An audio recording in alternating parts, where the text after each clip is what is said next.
Today in Engineering Newswire, we're taking a ride on the latest hoverboard, climbing a wall with a new robot, and using a glove to sense objects. Nope, okay, one more time. And sensing objects underwater with a haptic glove.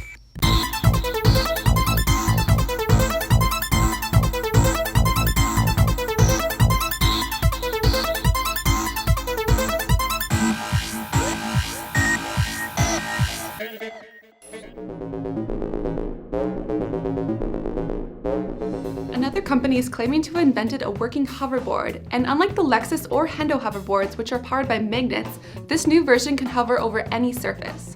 Aerospace company Arca-Space is taking orders for its Arca-board, a device which is said to hover up to a foot in the air. To achieve this feat, 36 high-powered electric ducted fans deliver over 270 horsepower and 430 pounds of thrust. According to the company's website, the Arca-board can be controlled using your phone for navigation. However, for a more intense experience, the user can turn off the stabilization system and steer the device with his or her own body. Unfortunately, the batteries only last a maximum of 6 minutes on the lightweight version and just 3 minutes on the version designed for heavier users.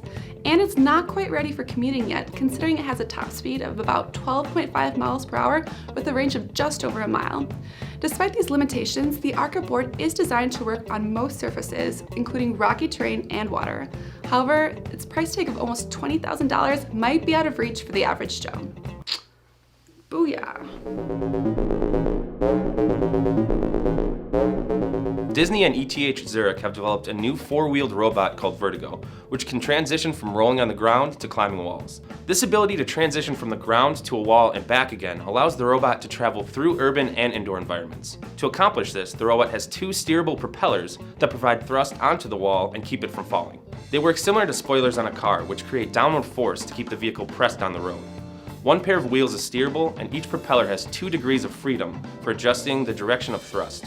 Most importantly, the design team wanted to maximize the ratio between thrust output and vehicle weight. To do this, they used a central carbon fiber base plate, while 3D printed parts and carbon rods were used for more complex 3D structures. In addition, 8 individually controlled actuators and an onboard computer enable a human operator to control the vehicle, like common RC cars. There's no word yet on what exactly the technology will be used for, but I foresee some pretty high-tech robotic toys coming from Disney in the near future.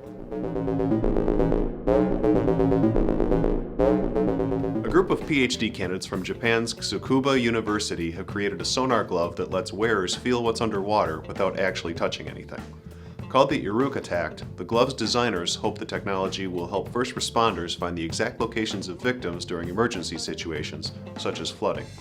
The glove is equipped with a Maxbotics MB7066 sonar sensor to detect objects underwater. Once an object is located, an Arduino Pro mini microcontroller board sends signals to 3 silicone thimbles in the index, middle, and ring fingers. Small motors in each thimble then pump surrounding water onto the fingers to generate haptic feedback. When the glove closes in on an object, the pressure from the water jets intensifies. Currently, the sonar glove can only detect objects up to 2 feet away, but researchers hope that expanding its capabilities will one day allow it to search in much deeper waters.